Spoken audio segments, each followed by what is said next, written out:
इंद्रायणीचं पसायदान 19 डिसेंबर चौक मनामनातले. लेखक डॉक्टर संतोष मोतीराम मुळावकर. अभिवाचक गुंजन संतोषकुमार मुळावकर. रस्ता धावत असतो सारखा. धावता धावता दुसऱ्या रस्त्याला लगबगीनं भेटतो आणि चौक निर्माण होतो. चौकात रस्ते एकमेकांच्या मनात शिरतात आणि एकमेकांचं हृदय घेऊन पुढे निघतात. चौक म्हणजे रस्त्यांची बेरीज असते.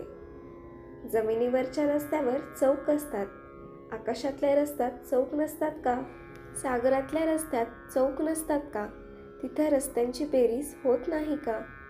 ही बेरीज तात्पुरती असते का? ही बेरीज हरवताना सागरी आणि आकाशी रस्त्यांची मनं दुखावतात का? ही बेरीज शाश्वत असते पण अमूर्त असते. अमूर्त रस्त्यांचे चौकही अमूर्त. हे चौक, हे रस्ते मूर्त असोत की अमूर्त, ते मनामनातल्या चौकात रस्त्यात रुतून बसतात कायमचे. ह्या रस्त्यांवरची वाहनं मागं सरकत लहानपणाच्या निरागस चौकात येतात. प्रत्येकाच्या लहानपणाचा चौक वाहनांनी गजबजलेला असतो. प्रत्येकजण लहानपणी एसटी झालेला असतो. त्याची ही एसटी गाव असेल तिथं जात असते, गाव नसेल तिथंही धावत असते. कुणाच्या गावी आगगाडी असो नसो, कुणाच्या मामाच्या गावी आगगाडी असो नसो, लहानपणाची आगगाडी प्रत्येकाला मामाच्या गावी नेत असते. लहानपणाच्या 4 मोटारी एकत्र आल्या की शर्टाचं आणि फ्रॉकचं मागचं टोक धरून झुकझुक करत कुक कुक शिट्टी वाजवत आगगाडी होतात. ज्यांच्या गावी समुद्र नसतो त्यांचं लहानपण कागदी होड्या तयार करण्यात वाहून जातं.